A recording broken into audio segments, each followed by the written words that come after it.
بلا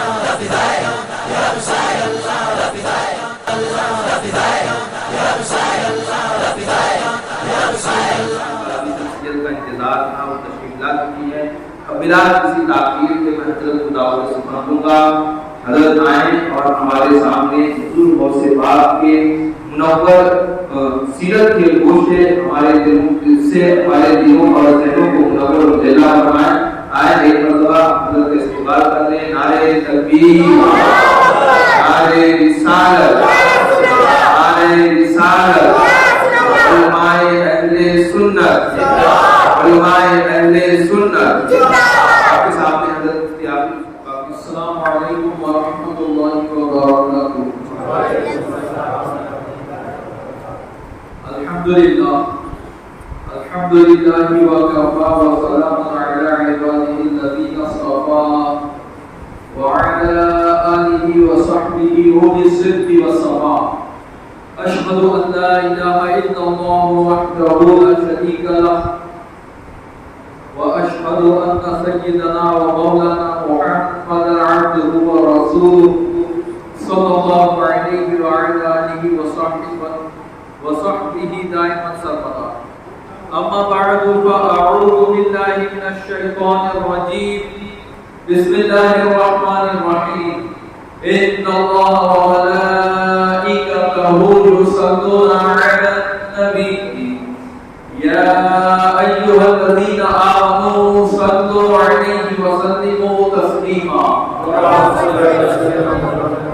اللهم صل على سيدنا ومولانا محمد المعدل الجود والكرم وآله وبارك وسلم صلاة وسلاما عليك يا رسول الله. غوث اعظم پون بے سر و سما مدد قبلہ دی مدد کعبہ ایما مدد انتظار کرم دست بنے عینی را اے خدا بھی و خدا جو و خدا نا مدد. اور اتنا شدید غم ہے کہ احساس غم نہیں، اتنا شدید غم ہے کہ احساس غم نہیں. کیسے کہوں کہ غوث کا مثبت کرم نہیں. معزز سامعین کرام، کل کی نشست میں آپ نے سرکار غوث اعظم کی پیدائش سے پہلے ان کا خاندانی پس منظر سماعت فرمایا. ان کی جائے ولادت، تاریخ ولادت، جائے وفات، تاریخ وفات، اور اس حوالے سے کچھ مختصر باتیں سماعت فرمائی. اسی سلسلے کو آگے بڑھاتے ہوئے انشاءاللہ آج کا بیان ہوگا. اللہ تعالیٰ سے دعا ہے کہ مجھے حق کہنے، آپ حضرات کو حق سننے، اس پر عمل کرنے کی توفیق عطا فرمائے. کل کی نشست میں حضرت عبداللہ سومئی جو سرکار غوث اعظم کے نانا ہیں، ان کے بارے میں کچھ بیان ہوا. ان کی پھوپھی کے بارے میں بیان ہوا، سرکار غوث اعظم کی والدہ کے بارے میں بیان ہوا. اور اسی سلسلے میں حضرت شیخ سید ابو صالح موسیٰ جنگی دوست رحمۃ اللہ تعالیٰ علیہ جو سرکار غوث اعظم کے والد ہیں، ان کے بارے میں بیان ہوا. اور یہ بتایا گیا کہ والد کی طرف سے آپ امام حسن کی اولاد میں سے ہیں، اور والدہ کی طرف سے آپ امام حسین شہید کربلا کی اولاد میں سے ہیں، نجیب الطرفین سید ہیں. حضرت سید ابو صالح موسیٰ جنگی دوست رحمۃ اللہ تعالیٰ علیہ یہ امر بالمعروف اور نہی عن المنکر کے تعلق سے بڑے ہی سخت تھے، اور اس معاملے میں کسی کی روح رعایت نہیں فرماتے. یعنی اگر کسی کو دیکھتے کہ وہ شریعت کے حکموں کو پامال کر رہا ہے، وہ اللہ کی نافرمانی کر رہا ہے، جس کو فجور میں مبتلا ہے، تو اسے روکتے اور منع کرتے، اور اس معاملے میں کسی سے ڈرتے نہیں. یہاں تک کہ خلیفہ وقت جو شراب کا عادی تھا، اس کے خادم اور اس کے غلام اس کے لیے شراب کے مٹکے بھر کے لے جا رہے تھے. حضرت ابو صالح موسیٰ رحمۃ اللہ تعالیٰ علیہ نے دیکھا کہ شراب جیسی نجس چیز پینے کے لیے لے جائی جا رہی ہے. آپ جلال میں آئے اور آپ نے کسی طرح شراب کے ان مٹکوں کو توڑ دیا. سپاہی گرفتار کر کے آپ کو خلیفہ کے دربار میں لے گئے. خلیفہ نے پوچھا کہ تم نے ایسا کیوں کیا؟ کہا کہ میں محتسب ہوں اور میرا یہ کام ہے. محتسب ایک عہدہ ہوا کرتا تھا اسلامی حکومت میں. خلیفہ کی طرف سے محتسب کو اس کام کے لیے مقرر کیا جاتا کہ کی ریاست میں جہاں بھی منکر دیکھے وہ اسے اپنے ہاتھ سے روک سکے. کہا میں محتسب ہوں. کہا تمہیں تو میں نے تو محتسب مقرر نہیں کیا. انہوں نے کہا مجھے اس نے محتسب مقرر کیا ہے جس نے تجھے حکومت عطا کی ہے. جب انہوں نے پرجلال آواز میں اس کی آنکھوں میں آنکھیں ڈال کے بات کی تو خلیفہ کے اوپر ان کا رعب طاری ہوا. اب اس نے سر اٹھایا تو اس کا حال بدلا ہوا تھا اور تواضع اور انکساری کے ساتھ بات کر رہا تھا. اس نے کہا حضور معاف کیجیے، آئندہ میں شراب نہیں پیوں گا اور میں اپنی طرف سے آپ کو محتسب بناتا ہوں. فرمایا کہ جب مجھے حق نے محتسب بنایا ہے تو اب خلق کے محتسب بنانے کی مجھے کوئی پرواہ نہیں. اس کے بعد آپ دربار سے نکل گئے ویرانوں کی طرف عبادت کے لیے. اللہ تبارک و تعالی نے ان کو وہ تقوی و طہارت عطا فرمایا تھا.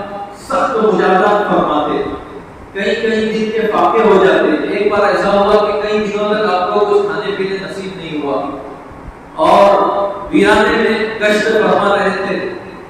اللہ کی یاد میں روزہ بھی تھا، افطار کا وقت ہوا، کچھ کھانے کے لیے نہیں تھا. ایک چھوٹی سی ندی تھی، اس کے کنارے آپ تھے. دیکھا کہ ندی میں ایک سیب بہتا ہوا آ رہا ہے. انہوں نے سوچا چلے غنیمت ہے، اللہ کی طرف سے انتظام ہو گیا. سیب کو لیا اور اسے افطار کیا. سیب کھانے کے بعد جب شکم سحری ہو گئی تو پھر انہیں خیال آیا کہ اگر یہ سیب کسی کا غلطی سے دریا میں گر گیا ہو اور کل مالک قیامت میں اللہ کی بارگاہ میں دعویٰ کرے کہ اس نے میری اجازت کے بغیر میرا مال کھایا ہے تو اس وقت میں اللہ کی بارگاہ میں کیا جواب دوں گا. یہ خیال آتے ہی آپ کا جسم خوف الہی سے کانپنے لگا اور انہوں نے یہ ارادہ کیا کہ کچھ بھی ہو جائے کسی بھی طرح سیب کے مالک کو ڈھونڈا جائے اور اس کو راضی کیا جائے تاکہ کل قیامت میں اللہ کی بارگاہ میں شرمساری اٹھانی نہ پڑے. چنانچہ ندی کے کنارے چلنے لگے. جیلان یہ بڑا سبزہ و شاداب علاقہ ہے. سیب کے باغات ہیں، دوسرے پھلوں کے باغات ہیں اور ایسے چھوٹے نالے اور ندیوں کی بہتات ہیں، میٹھے پانی کی فراوانی ہے. تو اسی طرح گزرنے لگے. تلاش کیا تو انہوں نے دیکھا کہ ایک باغ ہے جس کی دیوار بالکل ندی کے کنارے سے لگی ہوئی ہے اور اس باغ کے پاس درخت کی شاخیں ندی کے اوپر جھول رہی ہیں، لٹک رہی ہیں اور ان میں پھل لگے ہوئے ہیں. وہ سمجھ گئے کہ اسی باغ کا یہ سیب ہے جو ندی میں گرا ہے اور بہتے ہوئے آیا. گئے، انہوں نے آواز لگائی، خادم آیا، کہا تمہارے مالک سے ملنا ہے. حضرت شیخ عبداللہ سومی رضی اللہ تعالیٰ عنہ کو خبر کی گئی کوئی نوجوان ملنے آیا ہے. حضرت شیخ عبداللہ سومی نے انہیں اجازت دے دی، ان کو لایا گیا. حضرت شیخ عبداللہ سومی رضی اللہ تعالیٰ عنہ نے پوچھا بتاؤ نوجوان کیا مسئلہ ہے. عرض کیا کہ آپ کے باغ کے ایک درخت کا سیب پانی میں گر گیا تھا اور میں نے اسے بے خیالی میں کھا لیا. بھوک کی شدت تھی، ذہن اس طرف نہیں گیا کہ یہ کسی کا ہو سکتا ہے. اب آپ مالک ہیں، میں چاہتا ہوں کہ آپ مجھے معاف کر دیں اور میں چونکہ نوجوان ہوں، بوڑھا نہیں ہوں، طاقتور ہوں، تو میں چاہتا ہوں کہ مجھے آپ یوں ہی معاف نہ کریں بلکہ مجھ سے کوئی کام لے لیں اور اس کے عوض میں آپ مجھے اس کے بدلے میں معافی دے دیں. حضرت شیخ عبداللہ سومی رضی اللہ تعالیٰ عنہ نے سر سے پاؤں تک انہیں دیکھا، پھر مراقبہ فرمایا، سر اٹھایا اور فرمایا کہ تمہیں اس وقت تک معافی نہیں مل سکتی جب تک کہ تم 2 شرطیں پوری نہ کرو. انہوں نے کہا میں تیار ہوں، بس پروردگار عالم کی بارگاہ میں کل مجھے شرمندگی اٹھانی نہ پڑے. آپ فرمائیں آپ کی شرطیں منظور ہیں. کہا میری پہلی شرط ہے کہ تم 8 سال تک باغ کی باغبانی کرو گے، میرے یہاں کام کرو گے. ایک روایت میں ہے 12 سال تک. المختصر انہوں نے کہا کہ مجھے منظور ہے. منظور ہے کیونکہ وہ اللہ کے ایسے ولی تھے کہ اس وقت سب سے بڑا مقصد ان کے نزدیک یہی تھا کہ کسی طرح میں اس جنجال سے نکلوں اور کل قیامت میں پروردگار عالم کے یہاں مجھے رسوا ہونا نہ پڑے. انہوں نے منظور کر دیا. کہا دوسری شرط، حضرت شیخ عبداللہ سومی نے کہا دوسری شرط پھر بتاؤں گا، پہلی شرط پوری کرنی ہوگی۔ چنانچہ 12 سال تک حضرت عبداللہ صوبی رضی اللہ تعالیٰ عنہ کے ہاں انہوں نے باغبانی کی، اور علماء فرماتے ہیں کہ 12 سال تک وہ صرف باغبانی ہی نہ کرتے رہے بلکہ حضرت شیخ عبداللہ صوبی کی بارگاہ میں حاضر رہ کر انہوں نے معرفت اور سلوک کی منزلیں طے کی، اور جب 12 سال ہو گئے اس وقت پھر حضرت شیخ عبداللہ صوبی نے کہا کہ اچھا جاؤ ایک سیب توڑ لاؤ میرے لیے، تو وہ گئے اور ایک سیب توڑ کر حاضر کیا۔ سیب ابھی پکا نہیں تھا، کچا تھا۔ حضرت عبداللہ صوبی نے کہا کہ اتنے سال سے باغبانی کر رہے ہو، ابھی تک تمہیں یہ تمیز نہیں کہ کون سا کچا پھل ہے کون سا پکا۔ تو عرض کیا کہ پروردگار عالم کی یاد میں ایسا مستدرک ہو کہ پھل کی طرف توجہ دینے کا کبھی موقع نہ ملا۔ اللہ اکبر۔ حضرت شیخ عبداللہ صوبی کا دل بھر آیا، انہیں سینے سے لگایا اور کہا تمہاری پہلی شرط پوری ہو گئی۔ کہا دوسری شرط؟ کہا کہ دوسری شرط یہ ہے کہ میری ایک بیٹی ہے، آنکھ سے اندھی ہے، کان سے بہری ہے، ایک طرح سے لولی اور لنگڑی بھی ہے، اس بیٹی سے تمہیں نکاح کرنا ہوگا تب میں تمہیں معاف کروں گا۔ انہوں نے کہا مجھے منظور ہے لیکن میں چاہتا ہوں کہ مجھے معاف کر دیں آپ، کل قیامت میں حقوق العباد کے حوالے سے میرا مواخذہ نہ ہو، بس میرا یہ مقصد ہے، میرا رب راضی ہو جائے۔ چنانچہ نکاح ہو گیا۔ رات میں جب حجرہ عروسی میں داخل ہوئے تو دیکھا کہ ایک نوجوان اور تندرست اور حسین و جمیل خاتون ہے۔ گھبرا کر باہر آئے، حضرت عبداللہ صوبی سے عرض کیا کہ آپ نے تو فرمایا تھا کہ اپاہج ہے، بالکل لولی لنگڑی زندہ لاش کی طرح ہے، بہری اندھی ہے، وہاں تو کوئی اور ہے؟ فرمایا نہیں، وہی تمہاری زوجہ ہے، وہی تمہاری شریک حیات ہے۔ عرض کیا کیسے؟ فرمایا میں نے کہا تھا کہ ایک طرح سے یہ اندھی ہے، بہری ہے، لولی اور لنگڑی ہے، ایک طرح سے میں نے کہا تھا، یعنی اس نے اپنی آنکھوں سے کبھی کسی غیر محرم کو نہ دیکھا، اپنے کانوں سے غیر محرم کی آواز کو نہ سنا، اپنے ہاتھ سے غیر محرم کو نہ چھوا، اپنے پاؤں سے کسی غیر محرم کی طرف چل کر نہ گئی۔ اس اعتبار سے میں نے کہا کہ یہ اندھی بہری لولی لنگڑی ہے، اور راحت تندرستی اور صحت کے اعتبار سے تو یہ بالکل تندرست ہے، جاؤ یہ تمہاری بیوی ہے۔ حضرت شیخ ابو صالح موسیٰ جنگی دوست رحمۃ اللہ تعالیٰ علیہ تشریف لے گئے، تو غور کیجئے کہ جس کا باپ حضرت ابو صالح موسیٰ جنگی دوست جیسا متقی ہوگا اور جس کی ماں حضرت فاطمہ ام الخیر رحمۃ الجبار جیسی پارسا ہوگی، تو بیٹا کیوں نہ غوث اعظم شیخ عبد القادر جیلانی جیسا ہوگا۔ جیسا درخت ہوتا ہے ویسا پھل ہوتا ہے، جیسے درخت کو کھاد دی جاتی ہے ویسے پھل کا اثر اس پر پھل میں اس کا اثر ظاہر ہوتا ہے۔ آج نہ ہمارے مردوں کی آنکھوں میں حیا ہے، نہ عورتوں کے سروں پر دوپٹے سلامت ہیں، تو پھر پیدا ہونے والے کیسے پیدا ہو سکتے ہیں؟ آپ اچھی طرح اندازہ لگا سکتے ہیں۔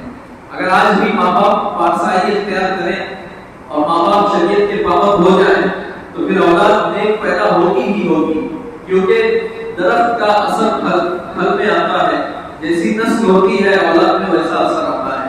تو اگر ماں باپ یہ چاہتے ہیں کہ ان کی اولاد باحیا ہو، ان کی اولاد نیک اور پرہیزگار ہو، تو پہلے انہیں خود سچی توبہ کرنی ہوگی، انہیں خود اپنی نگاہوں کی حفاظت کرنی ہوگی، انہیں خود اپنی بیویوں کو پردے میں رکھنا ہوگا، تب اس کا اثر ان کی اولاد میں آئے گا۔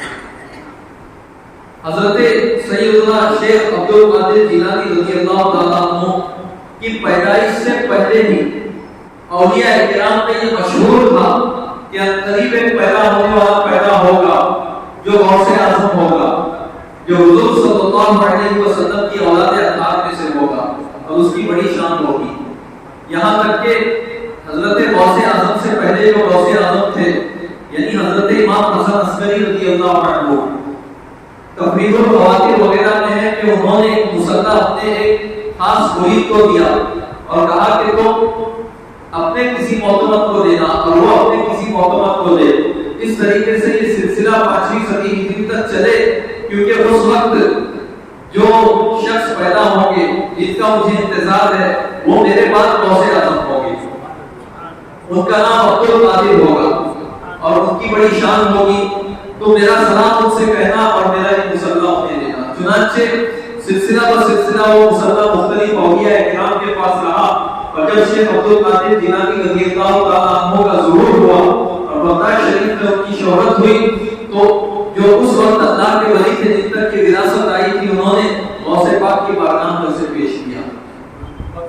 اسی طریقے سے تفریح الخواطر کے حوالے سے سیرت غوث الثقلین میں علامہ ضیاء اللہ قادری لکھتے ہیں کہ حضرت جنید بغدادی قدس سرہ نے فرمایا کہ 5ویں صدی کے وسط میں حضور صلی اللہ علیہ وسلم کی اولاد اطہار میں سے ایک قطب اعظم ہوگا، ملقب بمحی الدین، جو محی الدین کے لقب سے ملقب ہوں گے، مسمى بالسید عبد القادر، جن کا نام سید عبد القادر ہوگا، وہ الغوث العظم، اور وہ غوث اعظم ہوں گے۔ میں نے کل غوث اعظم کی تشریح کی، ایک ہوتا ہے غوث وقت اور ایک ہوتا ہے غوث اعظم۔ غوث اعظم اپنے وقت میں اور اپنے بعد کے زمانوں میں غوث اعظم ہوتا ہے، جس طرح سے حضرت حضور صلی اللہ علیہ وسلم کے پردہ فرمانے کے بعد غوثیت کبریٰ کا تاج صدیق اکبر کے سر پہ رکھا گیا، ان کے بعد فاروق اعظم کے سر پہ رکھا گیا، ان کے بعد غوثیت اس کے کبریٰ کے مرتبے پر حضرت عثمان غنی فائز ہوئے، ان کے بعد مولا علی فائز ہوئے، ان کے بعد حضرت امام حسن مجتبیٰ فائز ہوئے، ان کے بعد حضرت امام زید العابدین فائز ہوئے، ان کے بعد حضرت امام باقر، پھر امام جعفر صادق، پھر امام موسیٰ کاظم، پھر امام علی رضا، پھر امام تقی، پھر امام نقی، پھر امام حسن عسکری، اور پھر ان کے بعد امام حسن عسکری کے پردہ فرمانے کے بعد بھی امام حسن عسکری ہی روحانی طور پر غوث اعظم رہے، یہاں تک کہ 5ویں صدی ہجری میں حضرت سیدنا شیخ عبد القادر جیلانی رضی اللہ تعالیٰ عنہ پیدا ہوئے، اور آپ نے علم دین حاصل کیا اور اکابر اولیاء اللہ کی خدمت میں رہ کر روحانی تربیت پائی، معرفت اور طریقت کے مسائل کو سیکھا، یہاں تک کہ وہ جب 5ویں صدی ہجری ختم ہو گئی، 6ویں صدی ہجری شروع ہوئی، اس وقت اللہ تبارک و تعالیٰ نے انہیں وہ بلند مقام عطا کیا کہ غوثیت کبریٰ کا تاج پھر ان کے سر پہ رکھا گیا، اور تب سے لے کر آج تک غوث اعظم کے مقام و مرتبے پر سرکار شیخ عبد القادر جیلانی ہی فائز ہے، اور قیامت کے قریب جو حضرت امام مہدی کا ظہور ہوگا، اس وقت غوثیت کبریٰ کا مرتبہ امام مہدی کو عطا کیا جائے گا۔ تو غوث اعظم کے زمانے سے امام مہدی کے زمانے تک غوث اعظم کے مقام و مرتبے پر فائز ہیں شیخ عبد القادر جیلانی۔ تو یہ زمانہ غوث اعظم شیخ عبد القادر جیلانی کا زمانہ ہے، اور اس زمانے میں جو سلطان زمان ہے غوث اعظم ہے، اور یہ اس زمانے میں سب سے زیادہ تصرف کی قوت اولیاء میں انہی کو حاصل ہے، اور ان کا تصرف چلتا ہے اور ان کی باطنی حکومت کام کرتی ہے۔ اسی لیے سیدنا امام احمد رضا نے فرمایا، تم منافذ ہے تیرا، خامہ تیرا، سیف تیری، نب میں جو جانے کرے دور ہے شاہ تیرا۔ تو یہ دور سرکار غوث اعظم کا دور ہے، اور ہم خوش نصیب ہیں کہ ہمیں سرکار غوث اعظم کا دور ملا اور ہم ان کے نام لیوا ہوئے، ان کے مریدین میں اللہ نے ہمیں رکھا، ان کے متوسلین میں رکھا، ان سے محبت کرنے والوں میں رکھا، اور ہمیں امید ہے کہ ہم گنہگاروں کے پاس کچھ عمل تو نہیں ہے، اگر اللہ اس محبت کو قبول فرما دے اور غوث پاک کی طرف اپنے آپ کو منسوب ہونے کو قبول فرما دے تو انشاءاللہ ہمارا بیڑا پار ہے۔ اللہ حضرت فرماتے ہیں، ہے رضا یوں نہ ملا تو نہیں جدید تو نہ ہو، سید جدید ہر دہر ہے آقا تیرا۔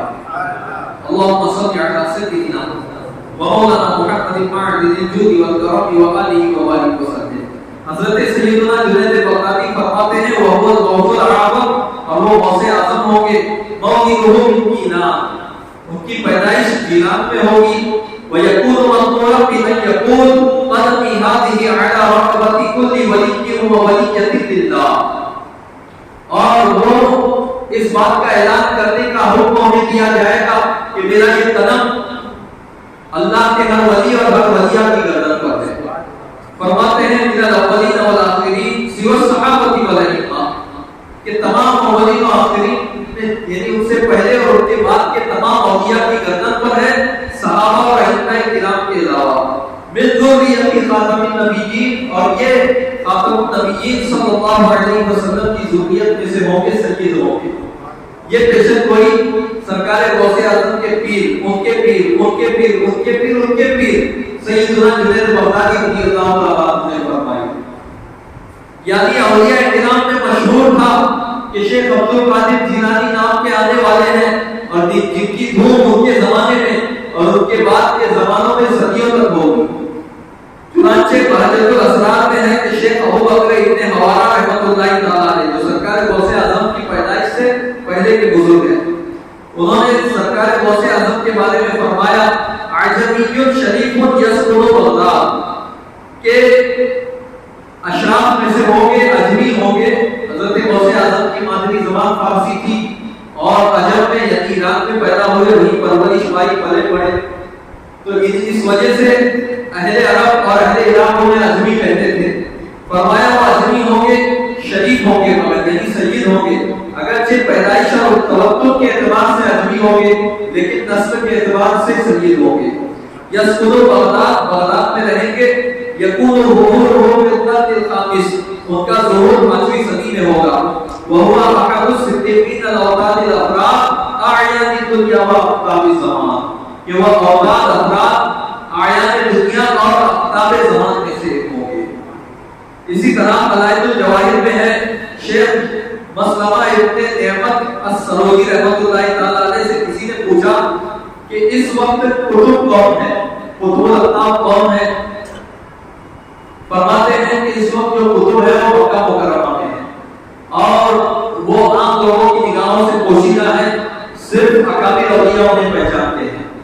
پھر فرماتے ہیں کہ وَسَيَظْهَرُ هُنَا وَأَشَارَ إِلَىٰ جِهَةِ الْعِرَاقِ، پھر عراق کی سمت کی طرف، عراق کی طرف اشارہ کر کے فرمایا کہ عنقریب یہاں سے ظہور ہونے والا ہے، اس کا فتح اعجمی شریف یسمى عبد القادر، ایک اجمی نوجوان کا ظہور ہوگا جن کا نام عبد القادر ہوگا، جو عبد القادر کے نام سے جانے جائیں گے۔ فرماتے ہیں مظہر حقیق للکرامات والخوارق، کہ کرامتوں اور خوارق کے عادات کے تصرفات کے مظہر عظیم ہوں گے۔ وَهُوَ قُطُبُ وَقْتِهِ وَغَوْثُ زَمَانِهِ، اور وہ قطب وقت اور غوث زمانہ ہوں گے۔ وَسَيَقُولُ عَلَىٰ رُءُوسِ الْأَشْهَادِ وَهُوَ مُحِقٌّ، اور مواقع دول مجمع عام میں یہ اعلان کریں گے، اور جو اعلان کریں گے اس میں وہ حق بجانب ہوں گے۔ قدمی هذه علی رقبتی کل ولی للہ، کہ میرا یہ قدم اللہ کے ہر ولی کی گردن پر ہے۔ تو کہنے کا مطلب یہ ہے کہ اکابر اولیاء، اسی طریقے سے بہجت الاسرار کے حوالے سے ہے کہ حضرت خواجہ حسن بصری نے بھی غوث پاک کی بشارت دی کہ غوث پاک 5ویں صدی ہجری میں غوث اعظم کا ظہور ہوگا جن کا نام عبد القادر ہوگا۔ تو اولیاء اللہ نے کشف کے ذریعے یہ جان لیا کہ غوث اعظم شیخ عبد القادر جیلانی 5ویں صدی ہجری میں پیدا ہوں گے، اور 6ٹھی صدی ہجری آتے 5ویں صدی ہجری تک ہوتے ہوتے 6ٹھی صدی ہجری جب شروع ہوگی تو بغداد میں وہ اعلان کریں گے اپنی ولایت مطلقہ کا کہ تمام اولیاء اللہ کی گردنوں پر ان کا قدم ہے، اور وہ غوث اعظم ہوں گے۔ جس طریقے سے حضور علیہ السلام کی تشریف آوری سے پہلے انبیاء کرام نے آپ کی آمد کی بشارت دی، اسی طریقے سے سرکار غوث اعظم کی تشریف آوری سے پہلے اولیاء کرام نے ان کے آنے کی بشارت دی، اس لیے کہ سرکار غوث اعظم مظہر ذات مصطفیٰ ہے۔ فرماتے ہیں وَكُلُّ وَلِيٍّ لَهُ قَدَمٌ وَإِنِّي عَلَىٰ قَدْرِ النَّبِيِّ بَدْرِ الْكَمَالِ، کہ ہر ولی کا ایک قدم ہے اور میں کمال کے بدر کامل حضور علیہ السلام کے نقش قدم پر ہوں۔ تو حضور علیہ السلام کی ذات و صفات کے مظہر اعظم ہے سیدنا غوث اعظم شیخ عبد القادر جیلانی۔ تو پہلے سے اولیاء میں یہ بات مشہور تھی، اور جب وہ رات آئی یکم رمضان المبارک کی، جس رات سیدنا غوث اعظم شیخ عبد القادر جیلانی کی پیدائش ہونی تھی، تو ان کے والد حضرت ابو صالح موسیٰ جنگی دوست رحمۃ اللہ تعالی علیہ فرماتے ہیں کہ حضور علیہ السلام کی میں نے زیارت کی کہ میرے گھر صحابہ اور اولیاء کے ساتھ تشریف لائے ہیں۔ یہ روایت بھی تفریح و خواتر قلائد الجواہر وغیرہ میں ہے۔ فرماتے ہیں کہ حضور علیہ السلام نے فرمایا یا ابا صالح، اے ابو صالح، اعطاک اللہ ابنا وهو ولی ومحبوبی ومحبوب اللہ تعالی، کہ اللہ نے مجھے ایک ایسا بیٹا عطا کیا کہ جو میرا بھی دوست ہے، میرا محبوب ہے اور اللہ کا ولی اور محبوب ہے۔ فرمایا وَسَيَكُونُ لَهُ شَأْنٌ فِي الْأَوْلِيَاءِ وَالْأَقْطَابِ كَشَأْنِ بَيْنَ الْأَنْبِيَاءِ وَالرُّسُلِ، اور ان قریب اولیاء اور اقطاب میں ان کی وہی شان ہوگی جو شان میری انبیاء اور مرسلین کے درمیان ہے۔ اسی طریقے سے اور بھی روایتیں ہیں کہ انہیں بشارتیں ملی کہ حضرت سیدنا شیخ عبد القادر جیلانی جو پیدا ہونے والے ہیں یہ کوئی معمولی نہیں ہے بلکہ یہ اولیاء کے سردار ہیں۔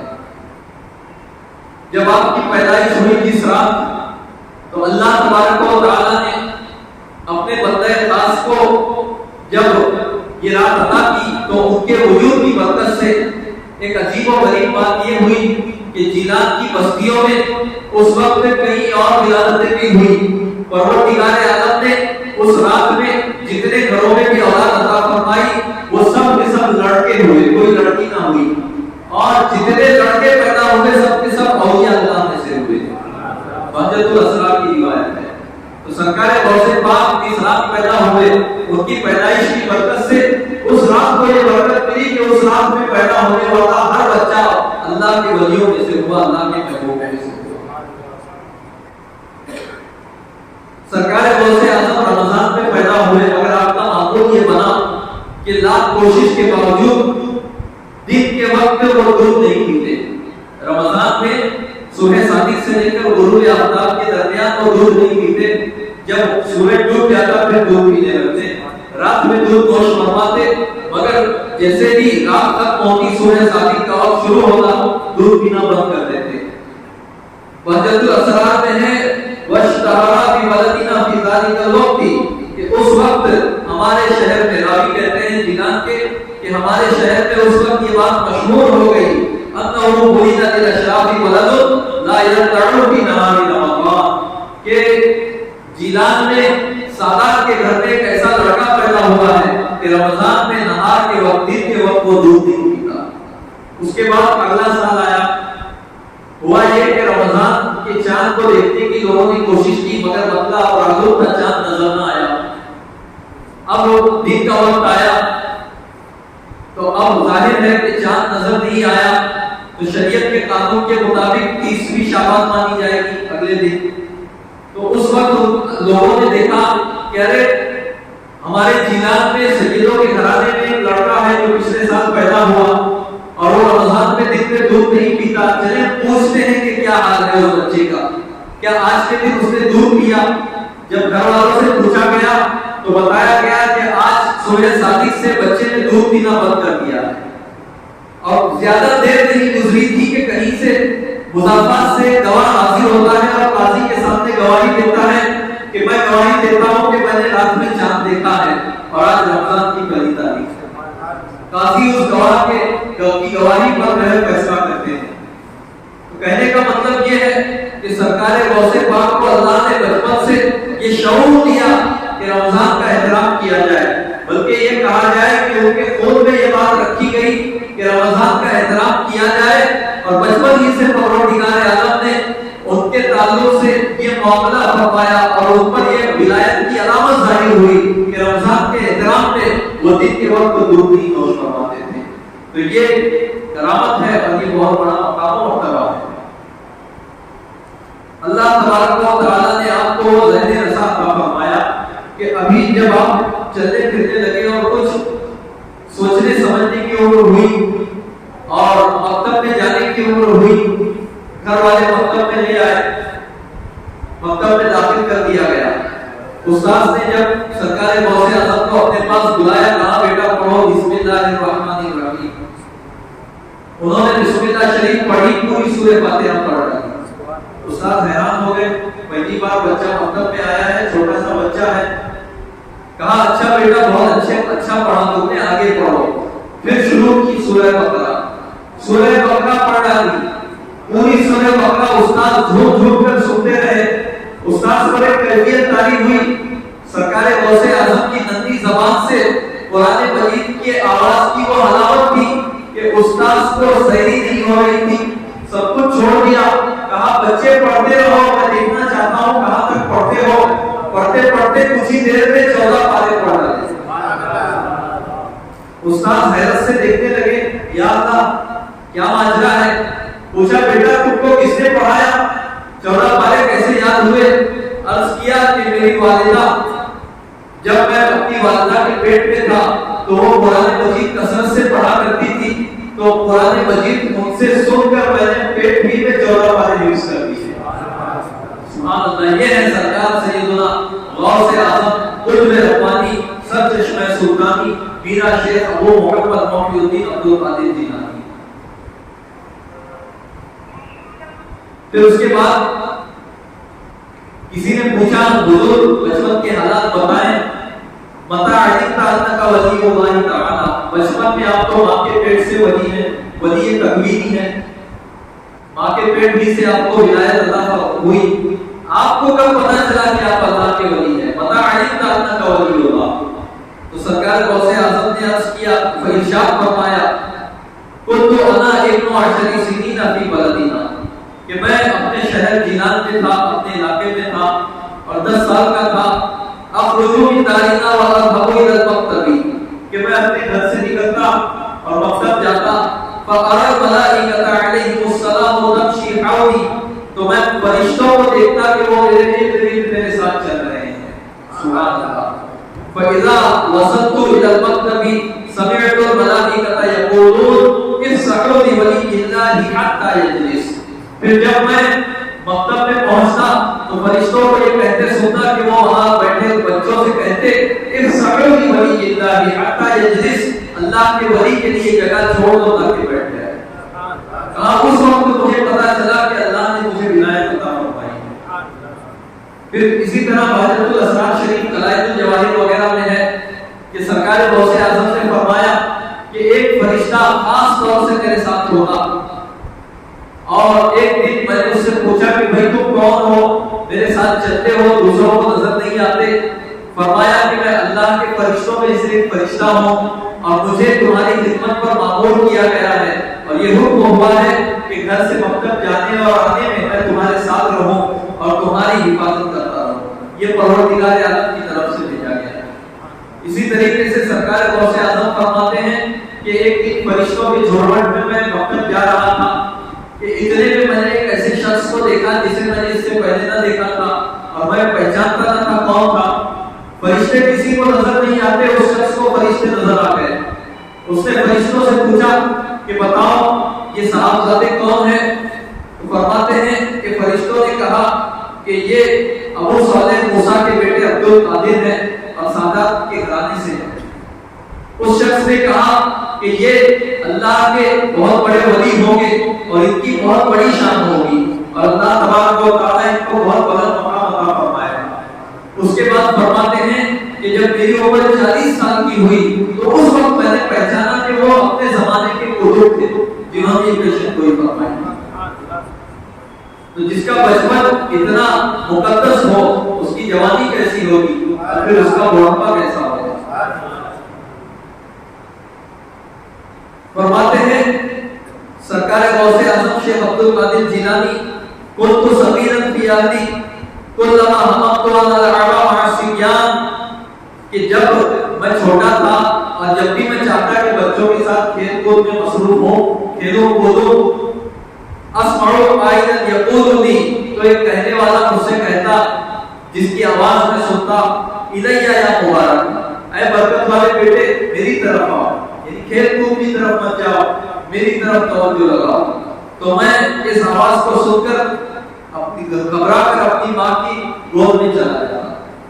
دراصل معاملہ یہ تھا کہ اللہ کا جو ولی ہوتا ہے وہ بچپن میں بھی اللہ کی یاد میں ہوتا ہے اور اللہ کے ذکر میں ہوتا ہے، اللہ کی طرف لو لگاتا ہے، اسے ہر چیز میں اللہ کا ذکر محسوس ہوتا ہے اور وہ اللہ تبارک و تعالیٰ کا ذاتی اور صفاتی ذکر کرتا رہتا ہے. میں ایک دو مثالیں دیتا ہوں. آپ نے سنا ہوگا درود پاک پڑھیں اللہم صلی علی سیدنا و مولانا محمد و علی سیدنا و مولانا محمد و بارک وسلم صلاۃ و سلام علیک یا رسول اللہ. آپ نے سنا ہوگا کہ درود پاک پر مشتمل مشہور زمان جس کا نام ہے دلائل الخیرات ہے۔ اس کے مصنف شیخ محمد بن عبد الرحمن جزوری رحمۃ اللہ تعالی علیہ، جو شمالی افریقہ کے مسلم بلاد میں سے ایک شہر کے رہنے والے تھے۔ ایک دن وہ کہیں چلے گئے، دیہات میں چلے گئے، ظہر کا وقت ہو گیا، انہوں نے پانی تلاش کیا وضو کے لیے، ایک کنواں ملا مگر پانی نکالنے کے لیے کوئی سامان نہ تھا، پریشان ہو گئے کیسے پانی نکالا جائے۔ کنویں کے کنارے ایک کچھ اونچائی جیسی تھی، اس پر ایک بچی کھڑی تھی، اسی دیہات کی تھی۔ اس نے کہا اے محمد بن سلیمان جزوری، تم اپنے آپ کو ولی کہلاتے ہو، لوگ تمہیں ولی سمجھتے ہیں، اور تم اتنا بھی نہیں کر سکتے کہ پانی کنویں سے نکال سکو۔